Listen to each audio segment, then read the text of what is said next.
top of it, we used to run our application, right? And that continued for long time. Then came virtualization, right? Virtualization changed the world dramatically in terms of saving cost, in terms of better utilization and all. So in virtualized deployment, you have a hypervisor layer, right? And there could be different type of hypervisor, like uh, Hyper-V from Microsoft or ESXi from VMware. The most popular one is VMware, right? Or open source, we have KVM and so on. So there is a hypervisor layer, and on top of it, we run virtual machines, right? VMs, and everyone knows about it. And virtual machine acts like it is its computer and its own. I mean, the person who is using virtual machine will not know this is coming from some server. He will feel like it is a complete host for me because it has its own IP address, and everything will be independent of underlying hardware, right? It will have its own operating system, and then you install one or more application on top of it, right? So this was the model for several years until 2015 when Kubernetes came. In fact, someone proposed this container architecture in 2012 or 13, right? So, and why it came into existence, we'll see that. So then a new thing came. People thought that why to repeat this operating system layer again and again, right? Because that makes it too bulky, right? And it also makes it, and this hypervisor also makes it very much dependent on underlying hardware and the player who is giving this hypervisor, right? So, for example, if I am running a VM on VMware platform and I want to migrate it to, let's say, Microsoft Hyper-V, it will not be an easy move, right? It will be difficult. Or further to that, if I want to migrate that VM to, let's say, a public cloud provider, AWS, then there is no easy way, right? It is not directly portable. So this hypervisor caused this portability challenges. So a new architecture came where, and that is container-based architecture, where hardware on top of hardware we install any operating system, and mostly it is Linux, right? But nowadays Windows-based container systems are also coming, right? So it is primarily, I would say, 99% Linux world, but Windows is getting into it. So on top of operating system, you run container runtime. Okay, what is container runtime? We'll see in subsequent slide. Okay, and then that container runtime ensures that there are containers running. So applications are now packaged inside a unit which is called container. Okay, so earlier that unit was virtual machine, but in this new scheme of things, container is the smallest unit, right, where you package your application. So in this diagram, if you see, you don't see operating system here, right? So that means this becomes very lightweight, and this becomes independent of this hypervisor also, right? And so this in this architecture, I think let's go to next slide and then we'll understand it better. So what is container? Container is a packaged application with all dependency. Okay. So container, I mean, we are habitual of seeing container, right, as a box that is put on ships and all.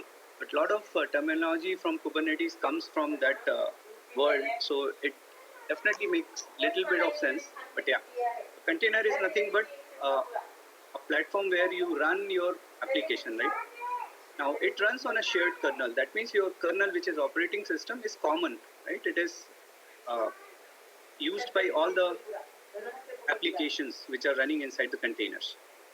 And the benefit is you can do quick deployment in any hosting environment. This is the most important benefit, right? So if you have written an application, right, and if you try to test it, let's say on one virtual machine or maybe on bare metal, there is no guarantee it will work in any public cloud or private cloud or in other hypervisor. You have to test it separately. You have to make necessary adjustments, changes. You have to ensure all the dependencies are there. Then it will run, right? So, but when you have container image, you can directly pull that image anywhere. I mean, it doesn't matter where you are running. Okay. And this is the real benefit of it. And no portability challenges like VM, and very smaller app size, right? So it it will have only the dependency part, right? So let's say so on top of operating system, you don't use raw operating system, right? You will install some web server, application server, database server, and so on. So that is dependency, right? So that's where you will create containers, right? So your container will not have operating system, but it will have your, let's say, if you're using Nginx for web layer, you will have only Nginx there. So this is the smallest compute unit, fine, and it is created from container image. Now this is very important thing to remember. So container and container image are two different things. So people who are comfortable with the VMware world, they know that there is a VM template, right? And there is a VM. So VM template is not VM. VM is something which is there in the memory and which is running. So similarly, container image is a binary kind of file, right? But when you run that container, and where do you run that container? You will run it in container runtime. Okay. So if you see this container, it runs using runtime, right? So let's say I have a very simple application, Hello World, and written in Java. Okay, and I want to run that application as container, right? So what I need to do at first, I need to convert my application into a container image, right? Once that container image is created, I will have to run that container image inside any Docker kind of runtime, or there are many runtimes, right? Even this Kubernetes also has, earlier it used to have Docker, but now it is having CRIO, right, which is open source based runtime. So I hope these three things are clear. So your application is bundled in terms of container and or other container image, right? So you create a container image, you run that container image on some container runtime, right? And then your application is live. Once you run it, your application is live. We will see it in upcoming demo, so you will understand it better. Okay. Now, where do you store these images? Of course, you can always store it in your hard disk. Nobody is stopping you for your test purpose. But best practice is you should use container registry, right? Which is nothing but a configuration management kind of system where you can track your versions, right? And like GitHub is one repository, Docker Hub is another repository. You can put container there, but Docker Hub is the most popular one. Public Docker, a public repository from Docker. Docker is also a company, right? And their product is also called Docker. Now, image registry can contain various versions of container images. So your application, okay, so whenever I say container, just think it about one of the application component. Okay, so it is not necessary that entire application will fit into one container. Okay, it might require, let's say, 3 containers or so 5 different containers. So how many containers are required? That is determined by concept called microservices architecture, right? So how many microservices are required in your application? Entirely dependent on application, right? It is not. So if it is, let's say, 2-tier application with both the tier working independently, no dependency, then just 2 microservices are good enough. One for backend tier, one for front end tier, right? If there is 3-tier or maybe n tier, and so microservices based architecture is also a related concept here, right? That tells how many containers are required in an application, right? So container image registry type, 2 types of registry. One is public image registry.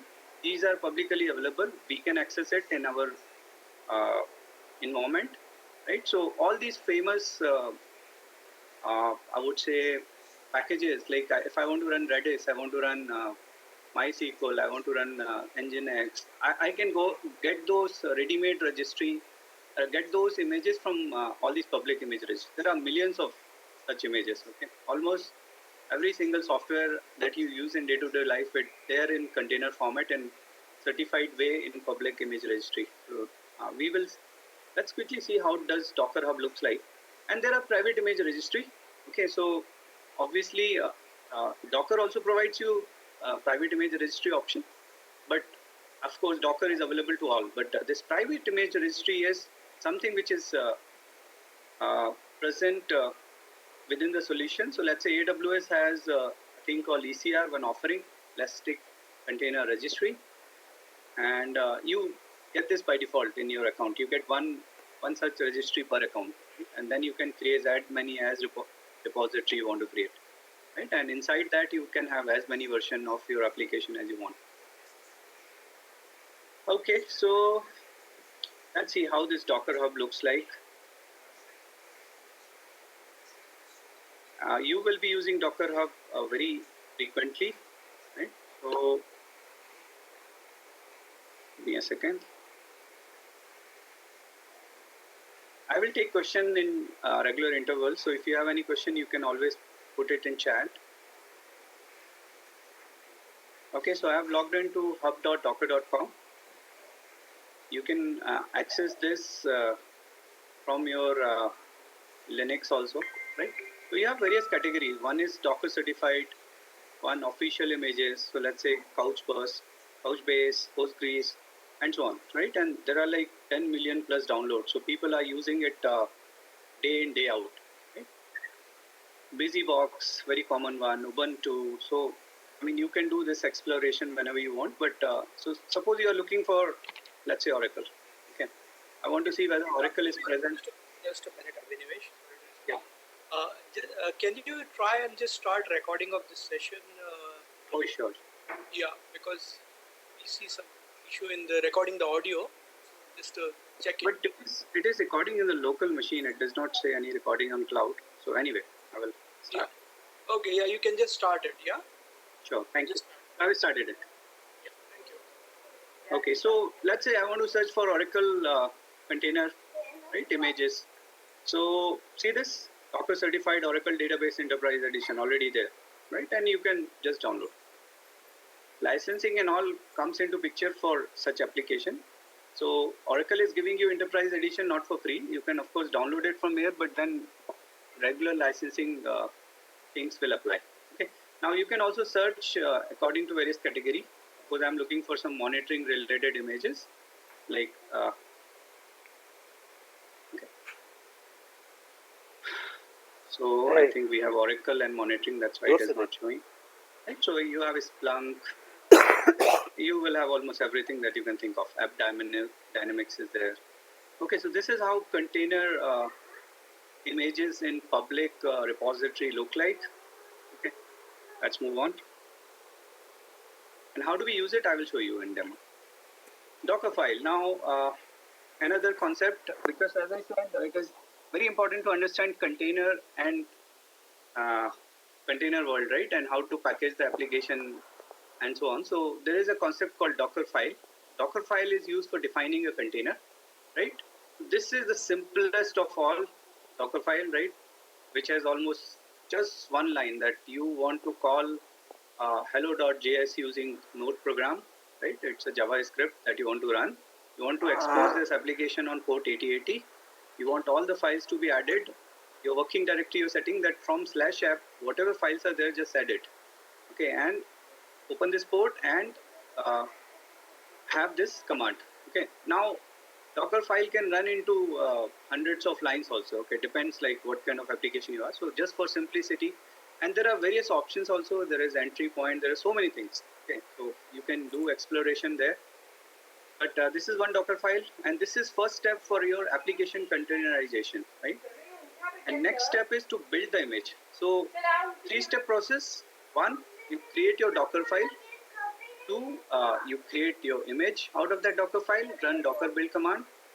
And 3, you upload that image to some place from where you can access. Let's say I am creating that image locally, but I want to run it on AWS, right? Then I have to first move that image to that place where you want to use it. Okay. Okie dokie. So quiz time. Quick question. What is the difference between Docker and containers? So people who are new in this world, container world, very common question. So people think that, let me see if there are some answer coming. Chat. Okay, so difference between Docker and container. Anyone?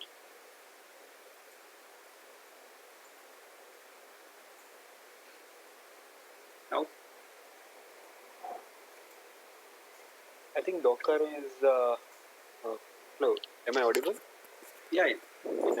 So Docker is nothing but a company, and also Docker is a product of this Docker company, and container is nothing but contains multiple images one by one.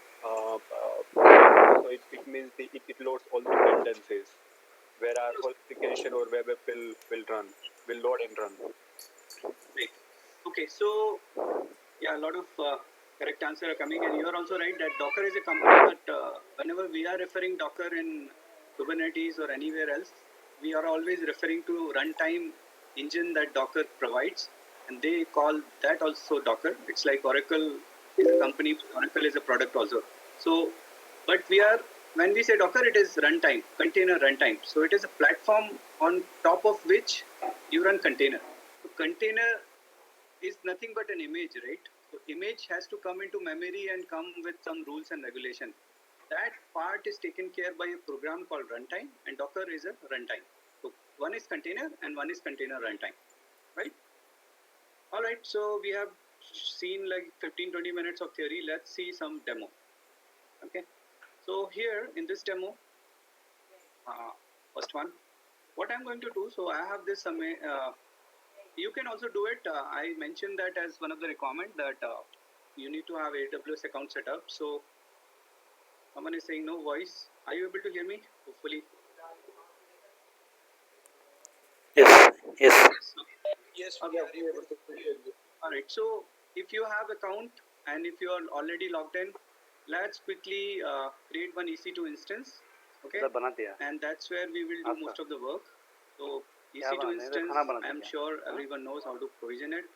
I'm बन going गया to launch one instance.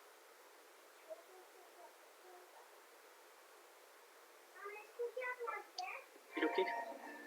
So I have a backup plan, also plan B, where one cluster is already running, one EC2 instance is already running, but I just want to show it live also. Okay. So we will take free tier eligible Amazon Linux. Now, why this one over previous one? Because it will come with Docker, PHP, MySQL. A lot of things will come. Python, Ruby, right? So it might be much more useful than other one.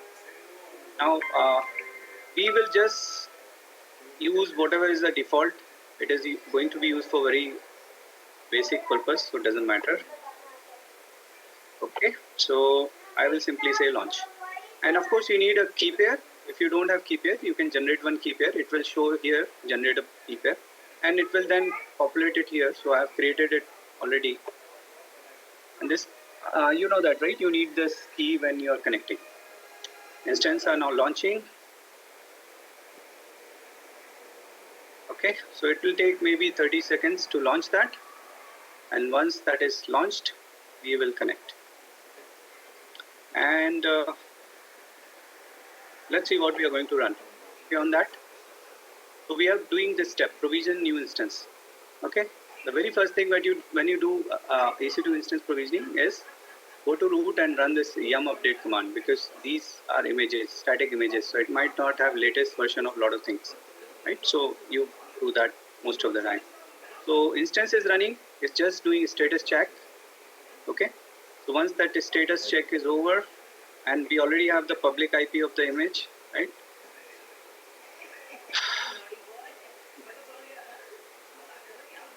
We can even create with this public DNS or public IP. So just one caution here. So if you never used EC2 before, it might happen that this EC2 connection might not work because your system might have some restriction which will not allow you to go to public IPs, right? And if you're working from office, which nobody is working right now, but yeah, in office, typically these direct IP addresses are not open. You might have to connect to mobile data and all to work on it.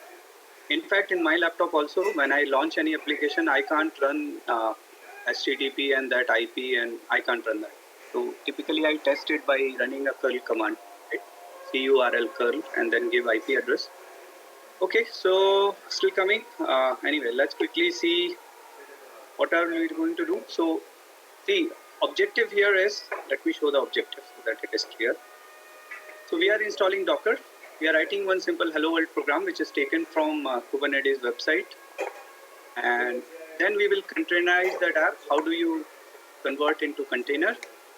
So it will be a JavaScript, right? Simple JavaScript file. You need to create a Docker file, run a Docker build command, and then you will get your image. Right? Then we will see the command to run that application. All right, so that's what you're going to do. Very simple one. I think it will take less time than we can do a refresh here just to see where it is. Still initializing. Come on, come fast. Okay, so let's see if it works. If it doesn't work, we already have it running. Okie dokie. So I'm sure you might be knowing this. You need to give your key here. Right, so whatever you generate, you save it locally and then you give that key. Okay.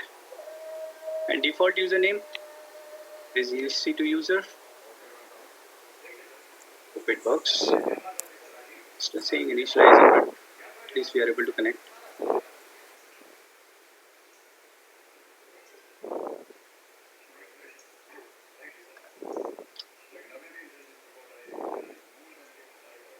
Typically, it finishes very fast. I don't know what is happening today, but hopefully this will not cause any problems. Let's move. Okay, so we are in root, and what we do next, as I said, we need to do yum update. So depends like which version of operating system you are running. Yum update. Appa. Okay, so this will update. apt-get install is for Ubuntu. This is for RHEL, CentOS kind of thing. So it will take just few seconds. See, it has found 6 packages that it needs to upgrade. Doing it. Done. Good. So we are just in time. Status check is all good. If you want, we can give this some EKS demo. Database. Okay, we can give some name to this instance. Okay, so yum update is complete. What next? We don't have Docker here, right? So how do you check whether Docker is there or not? You can run a command, Docker. Yes. Say Docker not found. Yum install Docker. Fine. Say yes. And you can do it on your machine. You don't need to do it on EC2 machine. If you have some software, you run operating system, some Linux on top of it, and run it. Okay, so Docker is installed. Now we need to start the service. So we will just run this command, service Docker start. Okay, all good.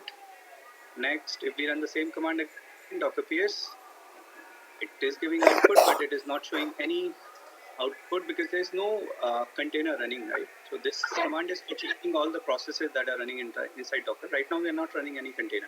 Okay. Now next. So next is we have this small program. Okay. We call it servers.js. So we want to call it hello world JS.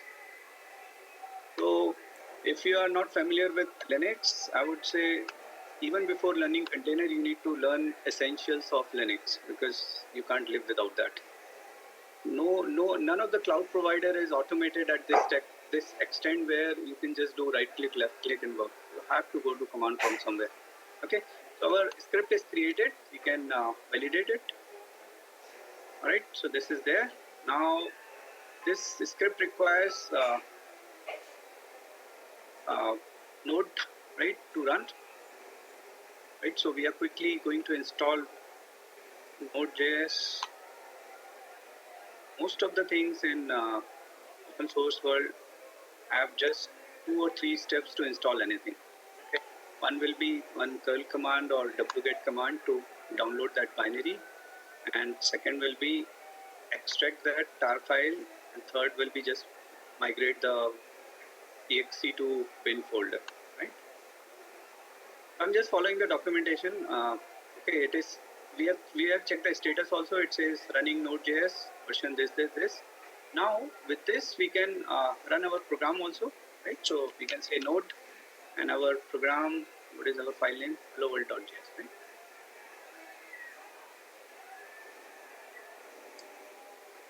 Is it running? Come on. We did not change the permission, right? It might not have execute permissions. Let's get that.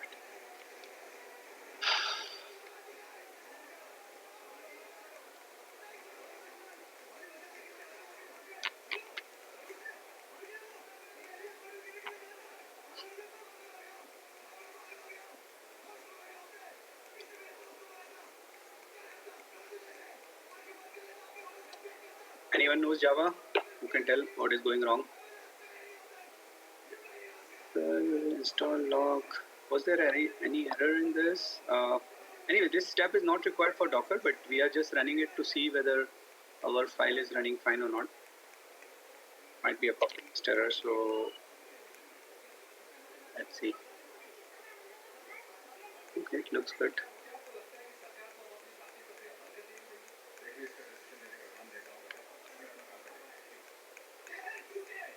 Anyway, let's move on to next step. Okay, so now what we need, in fact, I was running it last time, so it definitely ran fine. We can check the logs there, huh? So see, Is it something related to port? no, nothing. See, same command. Hope we are running from root.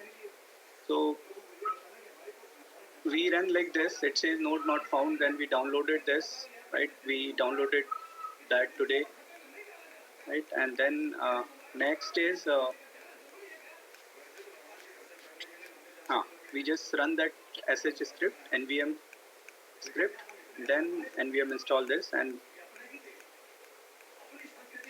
oh, this we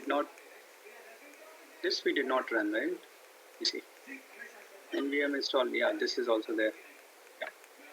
Okie dokie, check some matched. Now using this. Let me see.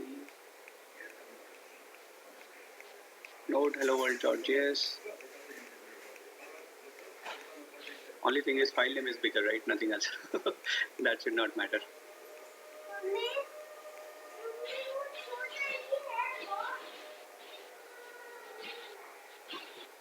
Oops. Okay, let's quickly change that to, let's quickly convert that to Docker and see whether it is running. Where is my Docker file?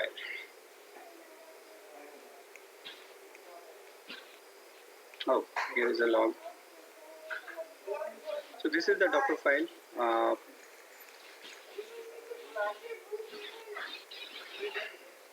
So we will call it. Remember, it has to be exactly same name. You can't even change the case. You can't add any extension. It has to be like this. Okay. Fine. Now we need to run this Docker build, right? So, sorry. For this Docker file, there is no extension required? No extension required. No, it is only name. Only name, and that too, I think I covered in PPT also. I just said that writing a Docker, I just gave one sample here, but it is important to note it has to be only this name and capital D, small r, absolutely this way. Okay. Okie dokie. So now, what we are running in this command? So Docker has hundreds of commands. We are running a build command. Build command is used for creating an image, right? And we are giving a tag for that image. What should be the name of the image? We are giving one version also, 1.0, and we are saying take all the file from this current directory. Okay. So this image building sometimes takes time because this is a very small program and there are only 3-4 entries. But sometimes this image building itself runs for 10 minutes or so, right? Because if you are having hundreds of commands, which is downloading a lot of images from internet and also it takes time. Okay. Now what will happen? you will not get any file created here. So still we have two files, that Java script file and Docker file. All right, but where did that image go? It went inside Docker registry. If we do Docker images, there are two images now. One is Hello World 1.0 that we have created, and there is a unique image ID which we can use, and size of this is 236 MB. Okay, so if it was, let's say, 23 GB, it might have taken a lot of time. Okay, dokie, so this image is created. Now, how do we use this image? So just quick recap. We had one simple application, Hello World application in Java, and we have converted that Java file, okay, into a container image. Now we want to run that Docker. Run that container. We are running Hello World container inside the Docker. So Docker run command is the command that runs the container. Okay, and you can just give Docker run and program name, your image name, or you can put -d for detaching it, right? Like run it in background. -p for port mapping. I'm saying that from port 8080, it should map to port 8080 here, right? Let's see. Okay, so it has given one big, large output. Let's say what Docker PS says now. Something is fundamentally wrong, right? Because the command was not running like this. Now this is not running. You need to change the file name in the command. Docker file. Stay file.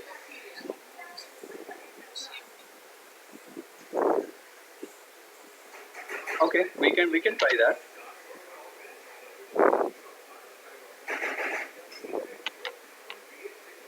Fine. Server.js.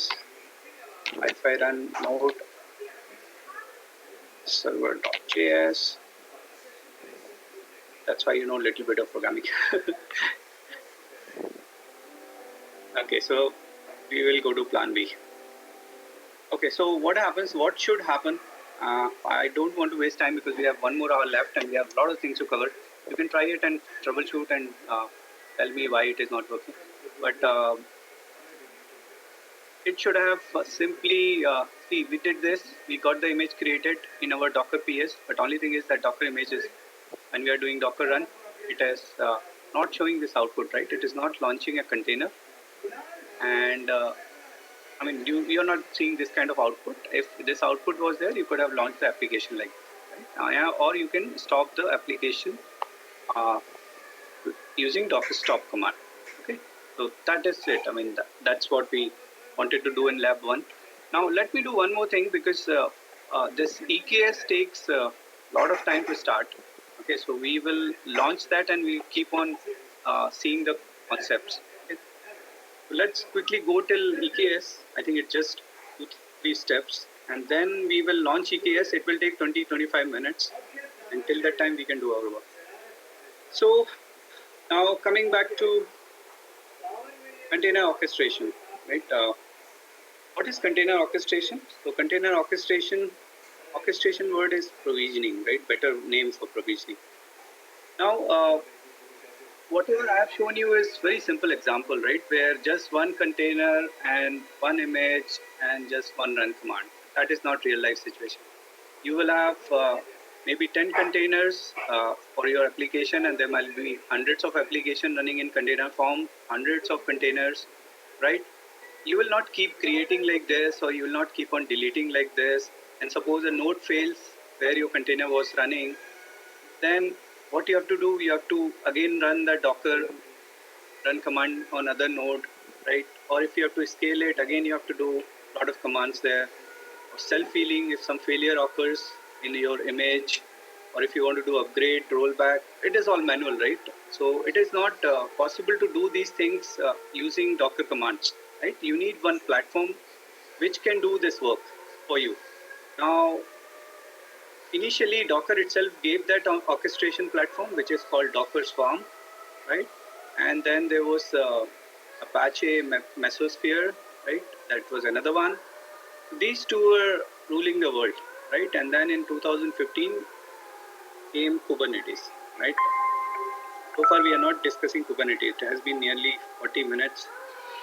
Kubernetes masterclass. So everyone might be thinking, where is Kubernetes, right? But so some other related stuff, you might do this reading in your free time. It is very important to know because these are related concepts. One is cloud native application. I will cover it in 2-3 lines.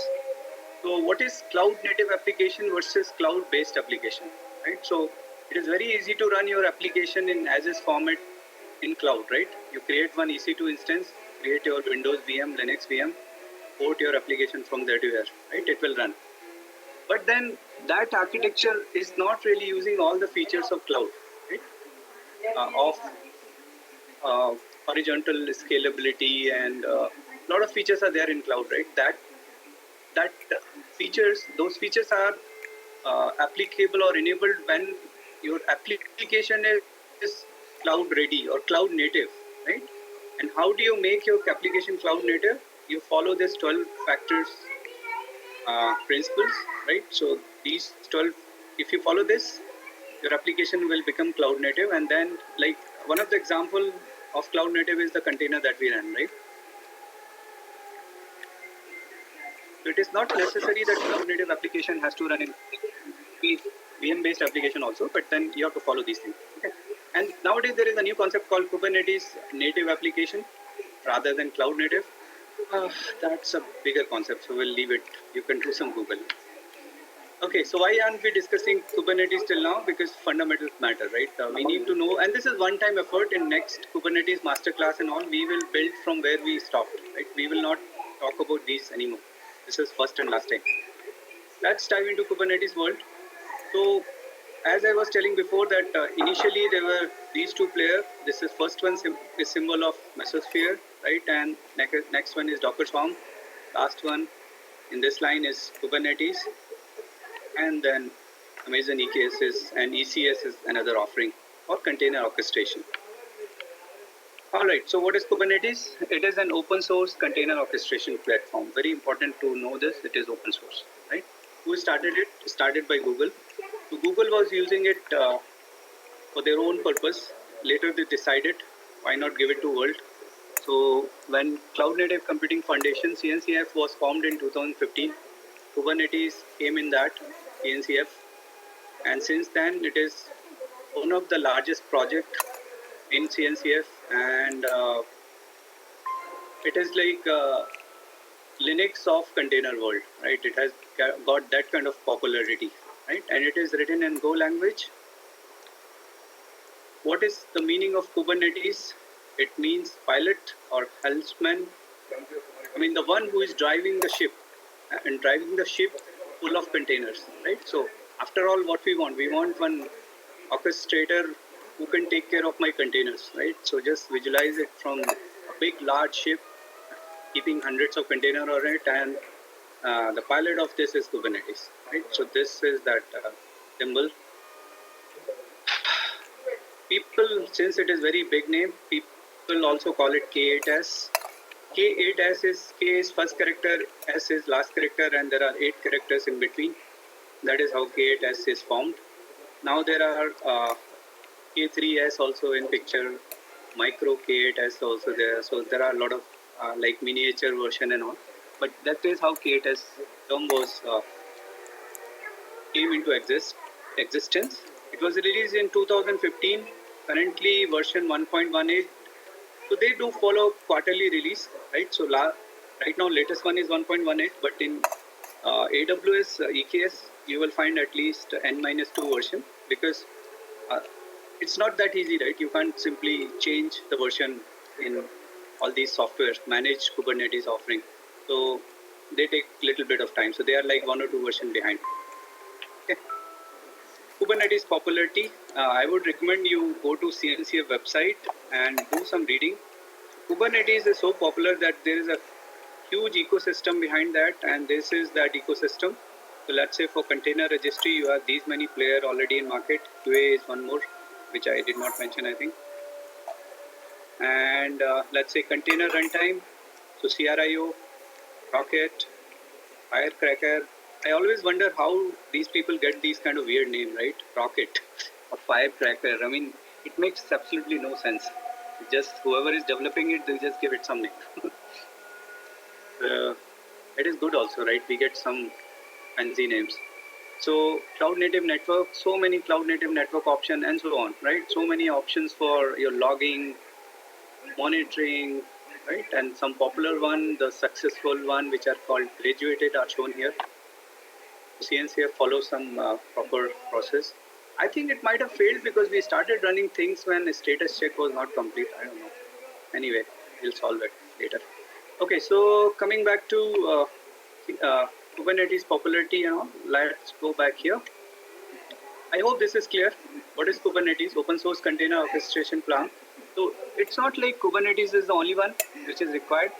You can as well do almost everything from Docker Swarm, right? Or you can do it from Amazon ECS, Elastic Container Service, which is not based on Kubernetes, but yeah, it provides Docker Swarm kind of functionality, right? So you can do that. Kubernetes architecture. Just thinking, should we start kicking off EKS? Now let's just see this part in next 5 minutes, and then we'll kick off. So Kubernetes architecture. So once we know what is Kubernetes, we want to know what makes Kubernetes whatever it is, right? A very, very important point. Now there are tons of document in Kubernetes, and it's not possible to cover everything in 1.5 hours. So I just brought the key messages. The key messages in Kubernetes architecture is deploying Kubernetes means you're deploying a cluster. Okay, it always exists as a cluster. So it might be one node or more than one node. So people who are doing some admin kind of job, they know the cluster concept, right? So you have master slave concept or master worker concept. So Kubernetes is also same. You have a master node or set of nodes, which is called control plane, right? And you have worker nodes or Kubernetes node, and they are also known as minions, right? And previously they used to be known as minions. Nowadays, a common term is nodes, right? And different vendors call them differently. So there are terms like node group, machine sets, and those things. But that is nothing but collection of workers, right? So as you can see, master and worker. And so name itself suggests master will be the one who will not do any real job of running application, right? It will do the job of controlling things, maintaining all kind of interfaces, scheduling, doing the scheduling job, and maintaining the cluster status, right? So that is a key job of master. So it could be lightweight, right? You don't need very high-end server for master, but obviously for worker you need good amount of CPU memory or all, depends on your application requirement. Now let's understand its concept. What is controller? Controller is a loop which is called control loops to maintain desired state. Now this is one of the beautiful feature of Kubernetes, right? So it maintains the desired state. What it means is, suppose I say I want my application to always run with 3 pods in web tier, 2 pods in middle tier or application tier. Now, I don't want to monitor it. I don't care. I don't care whether node is failed or whether some container died or something happened. I don't care. I always want 3 and 2 combination to be running. Now that can easily be done in Kubernetes. You just need to set these parameters, and this controller module of Kubernetes will take care of maintaining that. Okay, so I will show you that in example. Okay, so what we'll do, we will create a replica set with 3 pods, and we will kill one of the pod. We'll delete it. Immediately, new pod will come into existence, and it will maintain the desired state of 3 because we gave 3, and so on. Right? That is controller job. Scheduler job. What is scheduler job? Responsible for pod scheduling on given node. So basically, if let's say you are running 10 node cluster, or maybe more than one node actually, one node doesn't require any scheduling. It will go, everything will go into worker node only, right? But still, someone has to tell that, yeah, run it on node 1.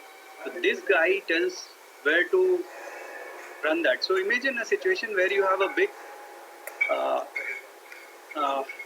shipyard, right? From where you want to put containers, right? Now, there are 5 ships, empty ships coming, not totally empty, with some partially filled ship standing in front of me, and I need to decide where should my container go, right? I just need to lift the container and tell, Okay, you should go to ship 1 or 2 or 3 or 4. Now, similarly, I have a lot of application ready to be scheduled or ready to run. Now, I need to know which is the right node, right? Which has the maximum capacity. If I want 2 cores, which node has 2 cores, right? Or how much memory I want and all that, right? Resource requirement. So this scheduler will take care of that part, right? But it will not run that container. So running that container on that worker node is job of kubelet. Kubelet is one of the agent, Kubernetes agent, which is there on each of the worker node. So it's like one of the captain of that individual ship which are ready for loading. That captain is kubelet. So scheduler is going to just tell that captain of any ship, okay, captain from ship number 2, take this container and load it, run it, or rather put it. Okay, so that job, that is kubelet job. Now, what is the job of kube proxy? It is maintaining all kind of network, right? So container uh, networking or Kubernetes networking is quite a wide concept. We will cover that some other time. But in short, you can just understand this kube proxy takes care of all kind of pod to pod communication, pod to node, node to node, all kind of communication to external world. All this goes through kube proxy. This module takes. Container runtime we discussed so many times. kubectl, this is command line utility, right? So in Kubernetes world, all kind of utilities ends with CTL. So we have EKS CTL also that we will be using today. So that's the architecture. So you understand, right? Only and HCD is not covered here. HCD I missed to tell you. It is a key value pair based repository which captures cluster data. So status of cluster is maintained in HCD. Okay. Now, how many master node you need? How many worker node you need? You can run with simplest of all with just one node, right? Where master, worker, it's all in one, right? Which is Minikube kind of installation. You can run it on your laptop also, right? So that is the smallest one. But in production, you should have at least 3 masters for high availability perspective. And n number of worker. I mean, worker you decide how many you want. Obviously, you will not have one because if that fails, you don't have any fallback. You will have at least 2, and anything above 2 is your choice. Right? There are a largest deployment in the world where like 35,000 pods are running on 4,000 servers, and also those kind of things are there in the world. So it's up to us. Okay, who all provides? Okay, now I forgot to mention why Kubernetes is so popular. It is popular because there are very few people who know about it. And why very few people know about it? Because it is very complex. Why it is very complex? Because Google did not give a running version of end-to-end orchestration platform. They just gave one small thing which is good enough for running the container, but it does not cover all the ecosystem of it. It does not cover monitoring of container. It does not cover logging of it, right? Logging, analytics and all, a lot of things. Even container networking is also isolated, container storage is also isolated. Just to make it so modular, they have removed a lot of components and put it outside as a plugin. That's why there are a lot of players in the market in this ecosystem, and it is very complex. Now, a lot of people are trying to make it simple, and those people are called managed Kubernetes providers. They say, we will manage your cluster. So installing Kubernetes cluster in production is quite a job. I mean, just do it with OpenShift kind of thing, the real one, or open source. I'm not saying EKS is tough one. I'm saying the real Kubernetes, open source one. It is quite complex, and maintaining that is also complex. So there are a lot of Kubernetes managed providers. Top one, AWS. AWS has like more than 60% market capture in EKS world. Google, Azure, Platform 9, Rancher. Now, Rancher and some provider like Rancher, they provide you to manage Kubernetes of other providers also. That's another benefit. If I'm running my containers in AWS and GCP both, and I can manage both of them through Rancher rather than managing 2 console and 2 things. So they are like multi-container platform providers. Google Anthos also does the same, so it is going in that form. I think Google Anthos is getting rather already launched in AWS also. Okay, so managed AWS has 3 offerings. One is ECS. I told about this. It is not Kubernetes based, but it is container service Main Kubernetes base is EKS, then is ECR. Okay, and how the pricing is? Pricing is like 10 cents per hour for control plane. Control plane is master node. So these people just give master node. Okay, worker node you create. And worker node charges, whatever EC2 instance type you take, it is charged that way. When do you use ECS versus EKS? If it is simple deployment, small deployment, go for ECS if it is cheaper. You can also use spot instances as worker node, right? Because by nature of worker node, if one node goes down, other will take care of doing the same work. Okay? Next, for worker node, you can use EKS optimize AMI, right? Which will have almost everything that you need. So what time it is? 11:55. Okay. I think this is good. This I covered. Now one question. So there are three ways you can configure EKS. I think we are into second part of this master class. So we are getting into Amazon offering. Third part will be Kubernetes concept. Ideally, Kubernetes concept should have been before this, but EKS takes time in provisioning. That's why we will start it now, and we'll see if it finishes before our master class. Okay. Three ways to configure EKS. You can use AWS console. You can use an utility not given by AWS, but from their partner, Weaveworks, called EKS, EKS CTL, IXC control. I mean, a lot of people call it IXC CTL also. Then there is CLI. Now, what do you think? Which one would be the most easy one? Second one. CLI one. One more is left. Console one maybe. Nobody is going for console. Interesting. Okay, so I think after today, if someone asks, you will know the answer. Answer is EKS CTL, the utility which wraps up everything. And you will be surprised to know that AWS console is the most complicated way of doing it. Okay, because and that is true as of today. Okay, as of yesterday night I checked, it is true, right? And reason being that there is not much automation done in AWS console till now. You can't add worker. You have to do a lot of steps manually. It's like 20 steps you have to run. Out of 20 steps, only 2 steps are done from console. Rest 18 you have to do it manually, or going to different things in console, right? Which makes it very error prone and very difficult also. So I would say anyone who wants to get started, start with EKS CTL. So, okay, let's go for EKS CTL provisioning. Okay. Now, I'll do one thing. I want to come out of this machine.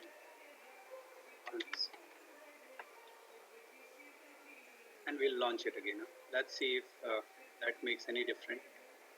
Any difference whatsoever. Okay.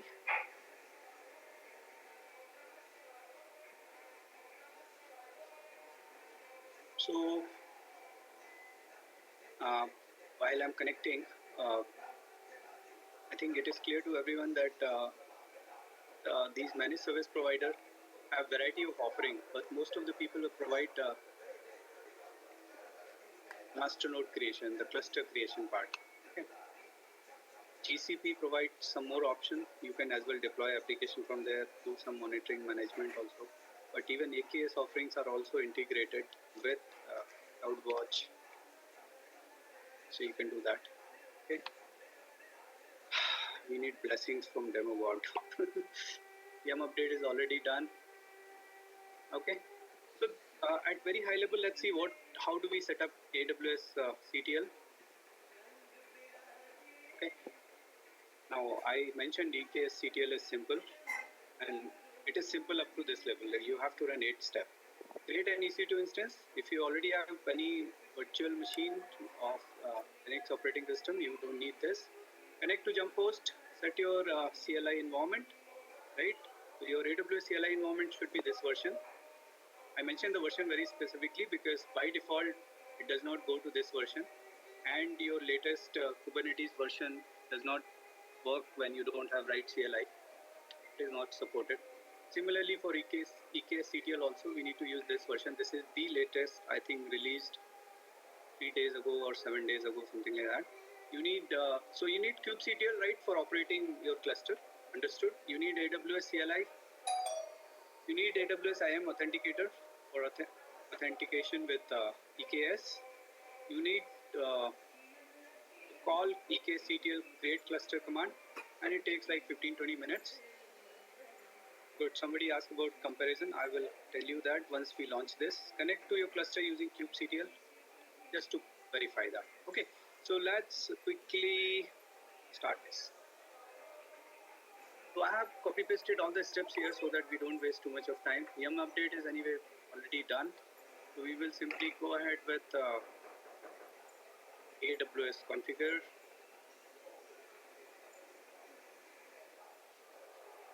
You need to give your access credentials here.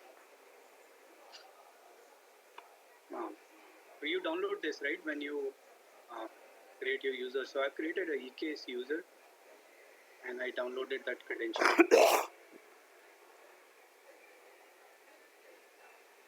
Come on, Excel itself is loading so long.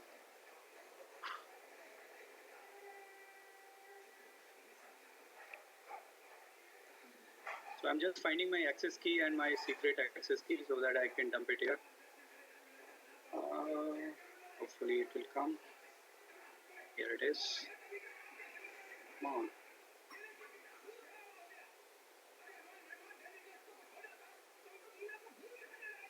Okay. Done. Next one. This one.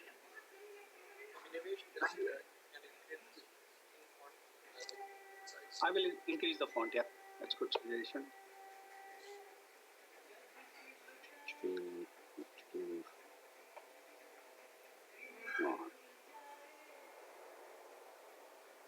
Everything is in weak. What does AWS configure do? Sorry to interrupt. So see, everything in AWS we are going to utilize using REST APIs, right? For REST API, you need some keys, some username, password kind of thing. We don't give username, password in clear text. So we have this REST API key concept. So this is my username and this is my password, right? I forgot to give my region. Let me run it again. It already has these two values. I will give it US East 1. Let it be whatever format it is. Okay. So now next is we need to install two utilities, right? In fact, let's quickly, anyway, let's go step by step. So I'm installing kubectl.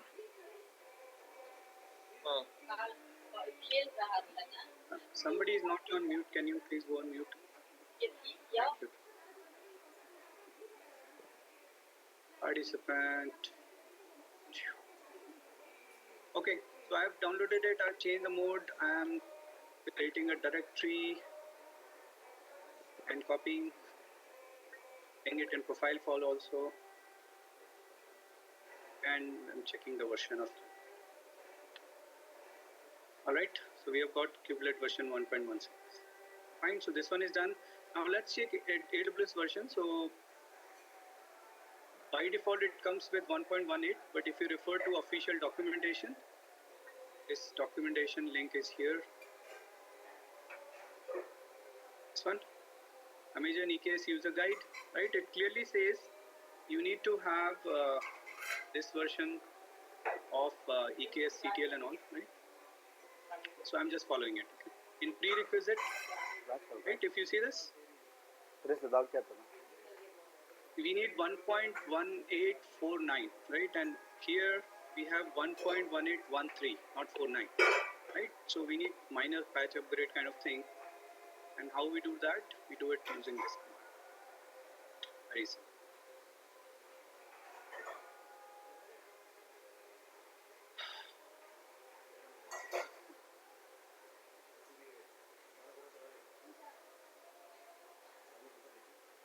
Okay, now let's check the version again. So it went to 56. We wanted 49, but yeah, we are good now. Okie dokie. Now we need IAM Authenticator.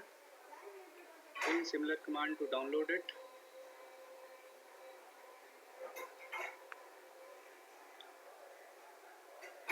Then changing the exe permission, we just make it executable. Then we create a directory, copy that exe to that, and export path. We are running like 4-5 things in one command. Okay.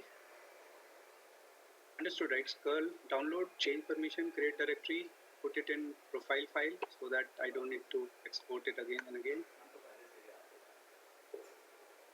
And quick verification whether it is done correctly. Alright, so we see some output, a tool to authenticate Kubernetes using AWS IAM credentials. Right? So it is done. All good. Now we need EKS CTL, next utility. So we downloaded kubectl, we downloaded AWS CLI, rather we upgraded. It comes by default with this image. Go to EKS CTL. Thankfully, all these images are very, very small. So they hardly take any time. Okay. Sorry, I should have run this command. So if you run the default command which is given in documentation, right, which points to latest one, it will get you version 18, right? Because version 19 is still not released, rather not GA or whatever. So it has some RC here, right? So even the command that is given in documentation is not wrong. You have to use this kind of command. You can check by going to this GitHub. You can find out what is the right version. Okay. I think before running this, let's remove what is already downloaded. So it has downloaded in temp.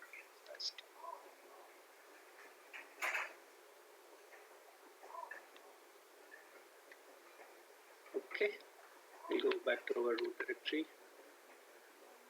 Okay, so we need to download version 19. Version 19 comes like this.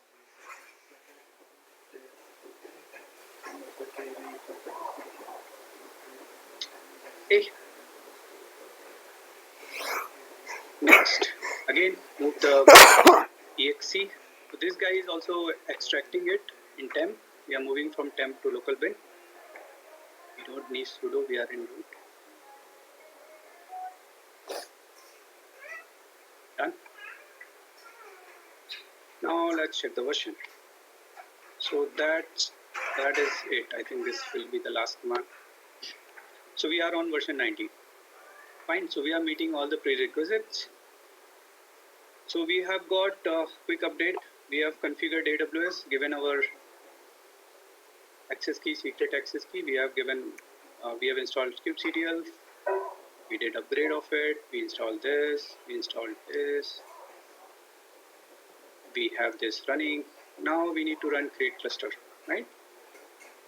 You can explore this, right? You can, any utility in Unix, just put -- help, you will see a lot of things, right? So you need to go to Google also. So there is a command. If you want to see more detail about this command, create, you can again do -- help, or you can rather see help command, help like this. So what all options you have in creating a cluster? You can give name of cluster, region in which cluster should be created, Kubernetes version that should be used, right? Default is 1.15 if you don't give anything. So this command works with just this only. Okay, EKSCTL create cluster. That's it. Good enough for running a cluster. But then you are running with a lot of defaults. Okay, it will take some default weird name, ridiculous painting. It will use some key pair. It will use some default region. It will use some default version. Everything is default there, right? So to avoid that default situation, we at least give name to our cluster, and we give region, and we also give the node name. Now this is most important, because if we don't give the node name, what happens here? By default, the node type is m5.large, and this is all paid, right? This is not free tier eligible. So if you start m5.large and run it for a few hours, you will get some goodwill. So we put some T2 medium. You can't put T2 micro, it does not run. You have to have T2 small or at least T2 medium. Okay, so this is the most important command, where it is going to run for at least 20-25 minutes. Wow, this also failed.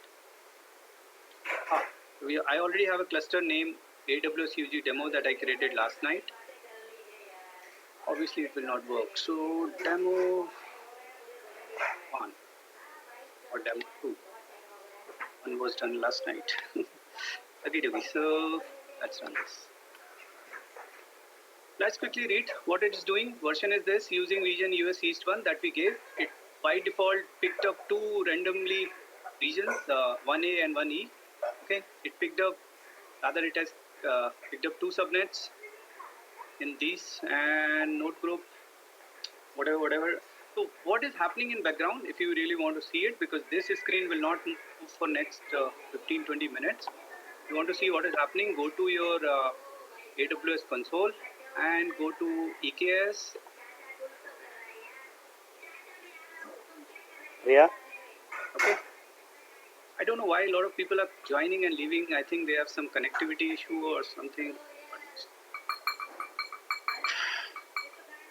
Okay, so one cluster is already running right now. You don't see any new cluster coming here because it is doing all prerequisite work. So remember, I was telling there are 20 steps. So it has to create a VPC, subnet, IAM user. So it is doing that work.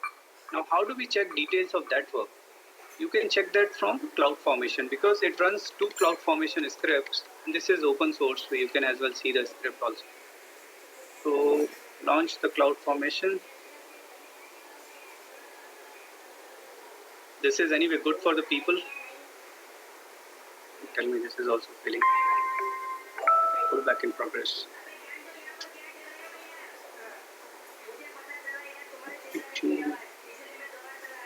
Already failed. Okay, what it says. Fetching stack item, troubleshoot the root cause of the failure. Source creation cancel. One error occurred. Run EK delete cluster. You will do that. Fail to create cluster. Wonderful.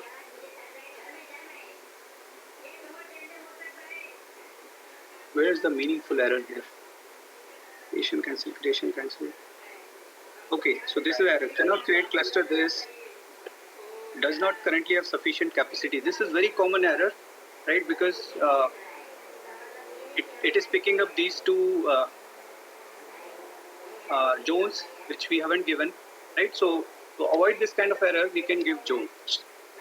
Okay, we can give zone equal to, and we again need to hope that that zone has some capacity available. So right now it used 1E and 1A, right? So we will avoid those two. So we will take 1B and 1C. Hopefully this works.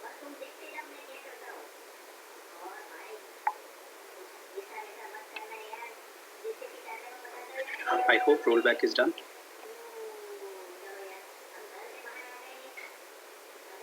It is still in progress. I think considering the time, we need to see the recorded version of it. We will fix it, but till the time this rollback is done, it will again fail, right? It will again try to create something and it will say that guy is available, this guy is available. Or we have to give a different name. Let's try with different name, right? We can try with demo 3.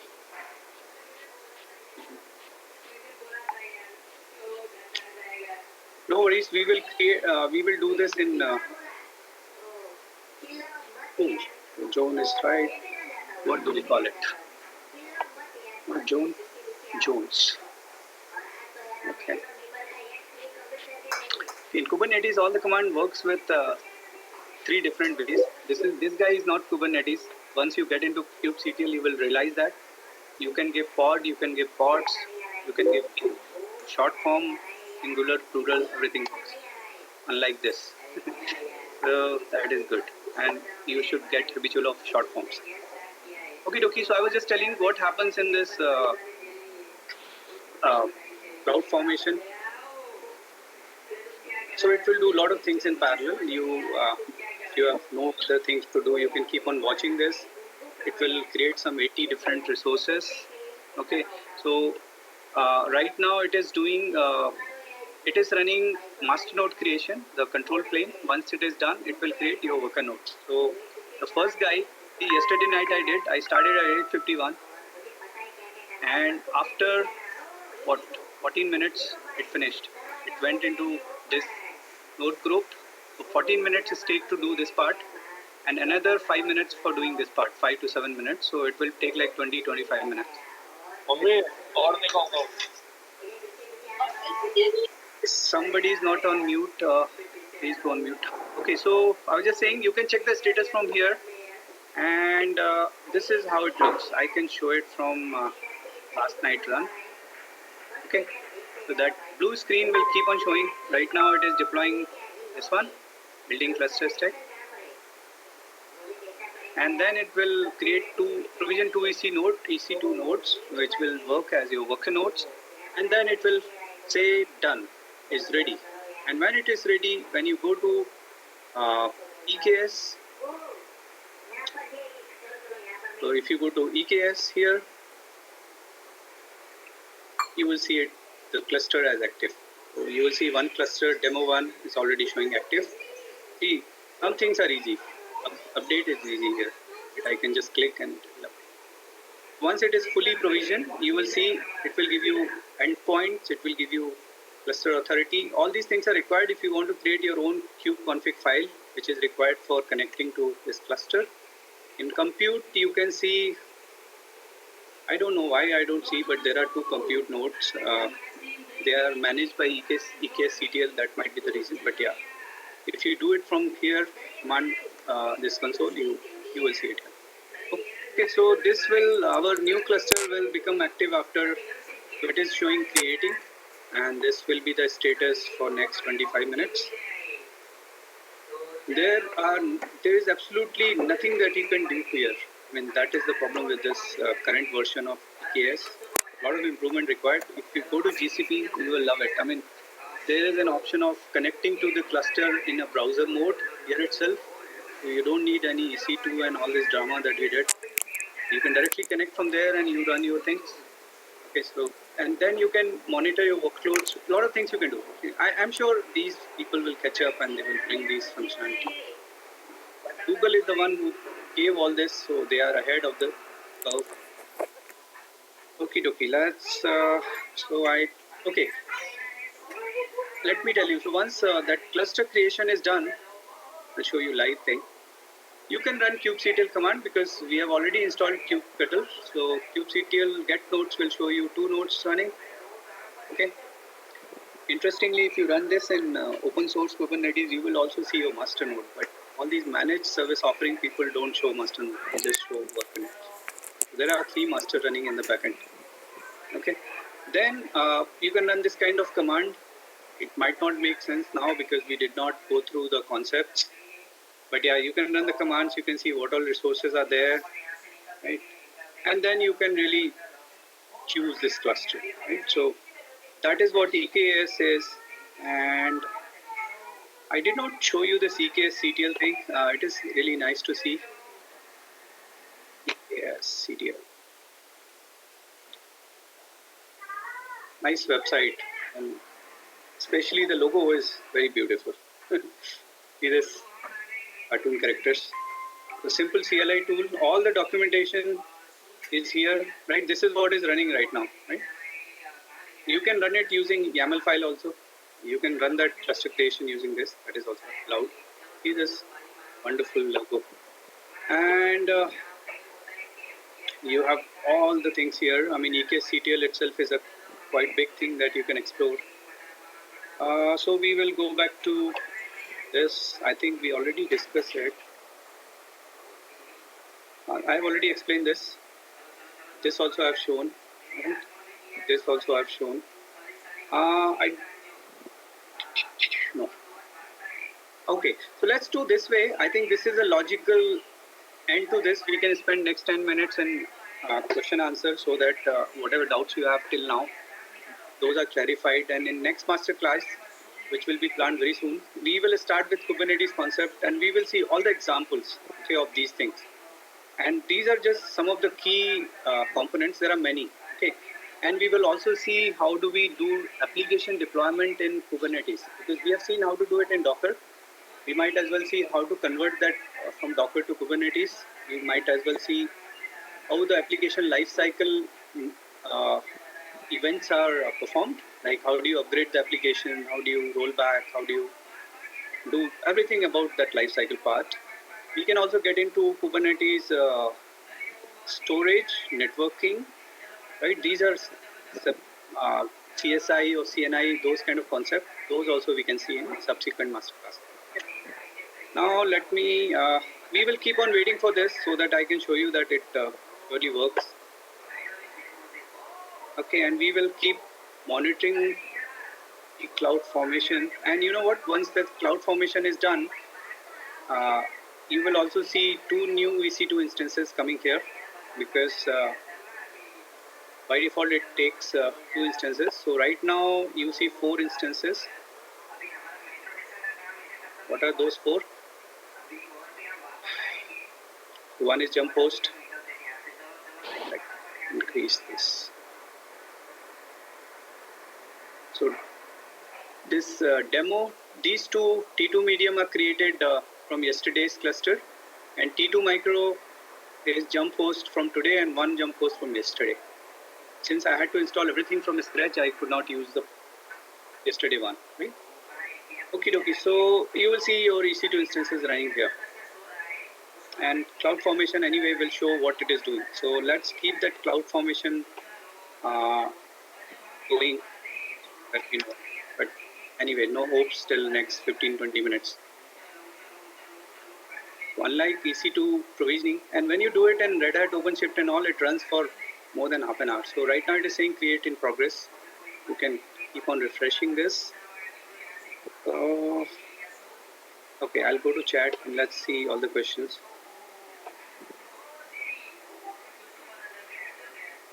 Okie dokie. So Docker we already discussed, right? Docker answer we discussed.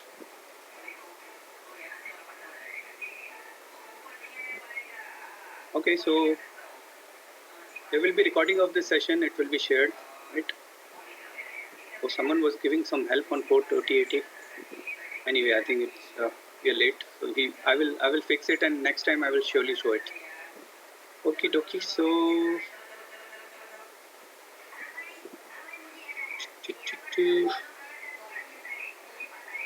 it is possible to map the port on Docker with the other port outside Docker. Yes, we can do that. So this 8080:8080 was doing exactly that, right? So this could be, let's say, port 3000, right? And outside you might want to use the 80, right? So you want to open your application as HTTP application, but internally in Docker, the Docker is running that application on port 3000 allowed.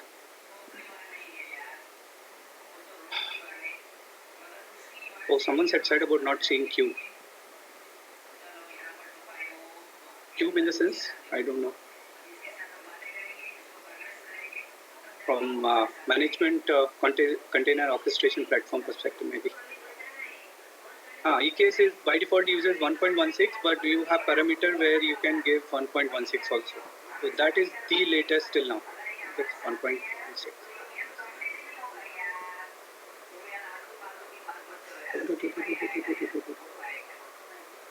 How is OpenShift compared to EKS in terms of simplicity?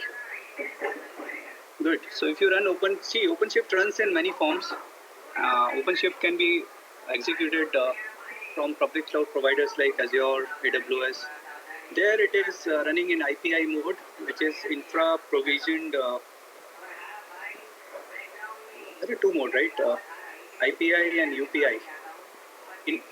Infra provision infrastructure and UPI, user provision infrastructure. So it is all end-to-end automated like EKS CTL. You just run one create cluster and it will bring your OpenShift cluster. So public cloud OpenShift is very easy.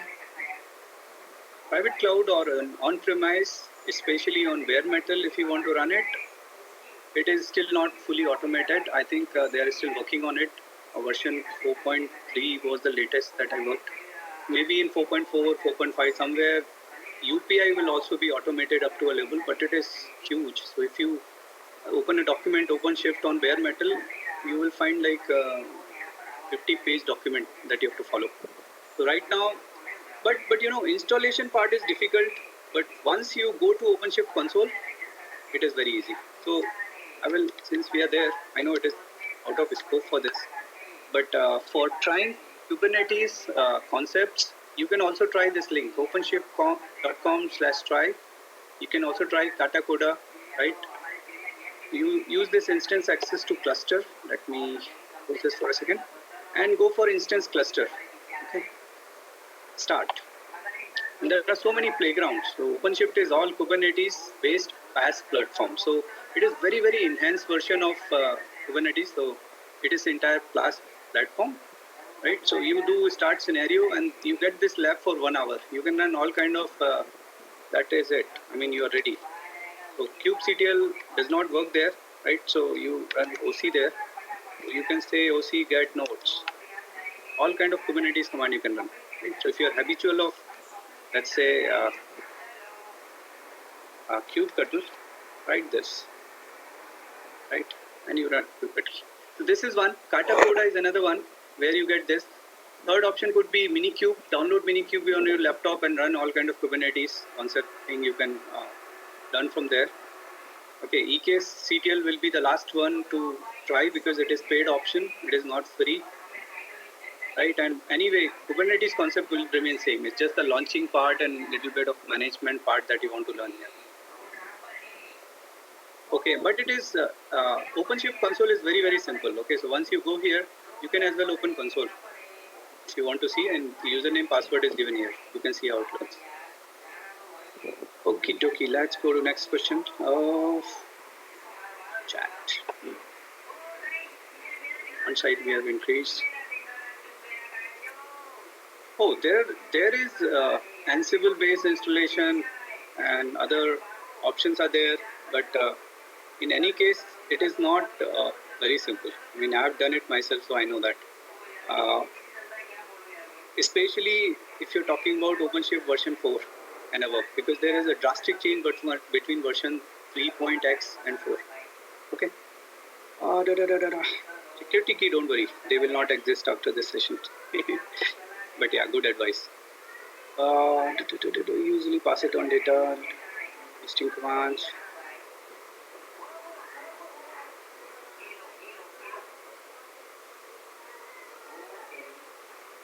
Roll back, it is rolling. So without managed service, obviously there are two levels. You create your own Kubernetes cluster, which is like Minikube is also one single load Kubernetes cluster. You can use it. Docker Swarm is offering from Docker company that also does orchestration work similar to Kubernetes. Kubernetes setup on VM. Actually, this is happening on VM. So EC2 instances are being utilized in background. They are all virtual machine, right? And on our local machine, instead of managed cloud provider, Kubernetes on KVM. Basically, we need to try KVM kind of question. Recording will be shared. And how to parse AWS config profile with even one of the account which I have. Which EKS provision resource in one of the accounts? No, so your EC2 instance, right, is running in that account only. Right? So I have created one account, and inside that user, I'm running all this. So it is running under that, but there is a profile option also. OpenShift, a combination of Docker Kubernetes. I think this question can be answered in two ways. One, see, first of all, we need to understand difference between Docker and Kubernetes, right? So Docker is container runtime.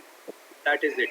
And it is a company which provides not only container runtime, but it also provides you Docker Swarm, where you can do Kubernetes kind of operation also.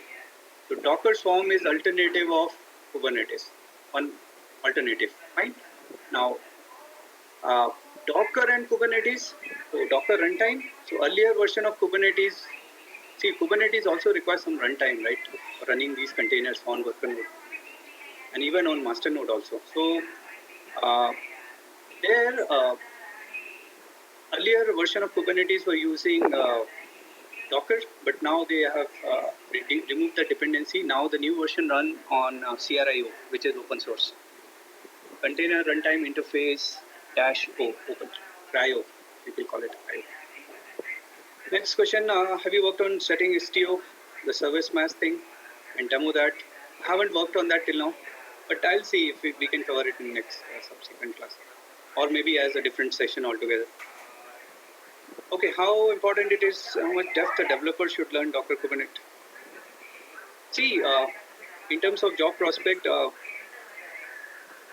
so I would definitely recommend doing CK and CKAD certification because they ensure that you know Kubernetes, right? They are all hands-on exams. They are not like multiple choice exams.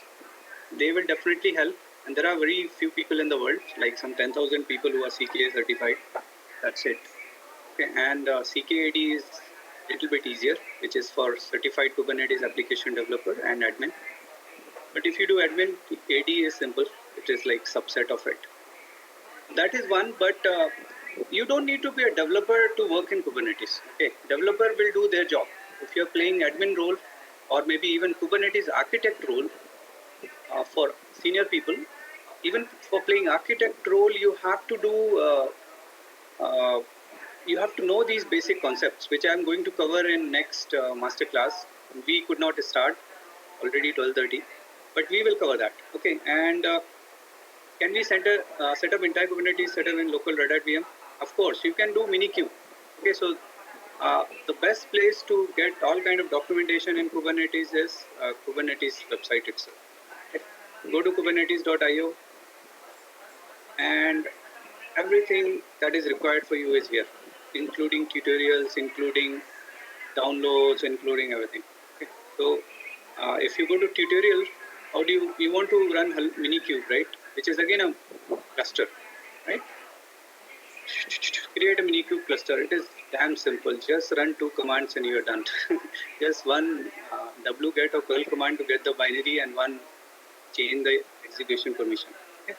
We can do that. It's very simple. Of course, if you want to do master node, worker node, separate, then you need multiple VMs. Or maybe one bare metal machine where you can have multiple VMs. Which certification should be done for cloud architect? This answer is like it depends. Which one you want to work first? Which one is important? They are all the same anyway. Or someone is saying, do we need to set up in cloud? Absolutely not. You can always do it on your machine using Minikube. Where will be learning path for Kubernetes administration? My personal recommendation, again, it depends on whom you are asking that question. My personal recommendation is Udemy courses. They are cheap. They are very good quality courses. So there are Docker for beginners, CK with practice test, and all those courses are there. They're really good. Very much in depth. Okay, so CK, there is Mumshad Muhammad course, which is the best course, like a Cloud Guru course for AWS, right? It is the best. What size of cluster have you managed? So I have 4 node physical bare metal cluster. Number of node doesn't matter actually. So it is all redundancy and all. I was working on 4 node cluster. Yeah, this will be shared. Coda Cloud. How does migrate anyone from application to Kubernetes? This could be one topic in itself. Maybe Jayesh and team can cover this in someone rightly said Mumshad is the godfather, so Udemy course is the best course available on internet.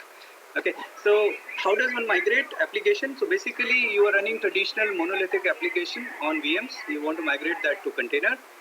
2 ways. One simple way, dump everything into a container and run that inside your container orchestration platform, quick and dirty. That you can do from Google Anthos also. That Google Anthos for migrate helps you in doing that. This conversion. You can also convert that manually, convert it to Docker first, convert that Docker to Kubernetes next. Or you follow this 12-factor principle and design microservices and basically you have to break your monolithic application into microservices and each microservices will convert into a container, right? That is short answer of that very long question. So it is very, very high level view that I'm giving. Okay. So your answer is how to convert monolithic from monolithic to microservice. That is your question. That you can do in Google. Thank you, Vinesh. All right. So I think we are running out of time, and we covered all the questions. So thank you all. I think there is one last question we will take. You can always get in touch with me in LinkedIn. So one last question is, can you show the 12 factor for migration? There is a website 12factor.io, right? You can please refer to that and read it. You will understand your license. Okay. Okay. Over to you, Jayesh. Thank you so much. Abhinivesh. Thank you for this very detailed session, and we hope we will have you next week as well for the second part. Yes, we'll plan for that. And one good news, we were able to get our cluster running just in time, right? So we see that it is there. So that's good. There is something work today. And you can also see it here. It is all create complete. You will see cluster also active. So yeah, good. And you can now access it. I think access part, sorry, I want to show you one command. Will be logical conclusion. Because unless you run this command, if kubectl doesn't work, you're not able to connect, there is something wrong. This surely works. Good. Yeah, Jayesh, we'll plan for that because I think there is one more conflicting conference on next Saturday, so we'll plan for it. Sure, Abhinivesh. Thank you for your time. Yeah. Thank you so much. Can I have only one question?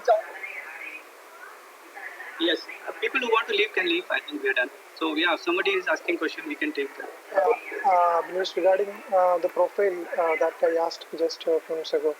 Actually, I'm using multiple, around 10 to 15 accounts with one main account as a switch role. I mean, the user's main account, and where we use STS token to switch to the other accounts. So, if I want to create use EKCTL to create a EKS cluster in any of the sub accounts, and how can I pass that hyphen profile? So there are two ways you can use authentication. Is even you can do token based also, and you can do IAM based the way you are doing. I would say you just go here and read that it is there. I'm sure, right? You just read this documentation, you will find out it is there. Okay, so I think we are running out of time. We'll cover it some other time. Thank you everyone. We'll see you next. Sure, thanks.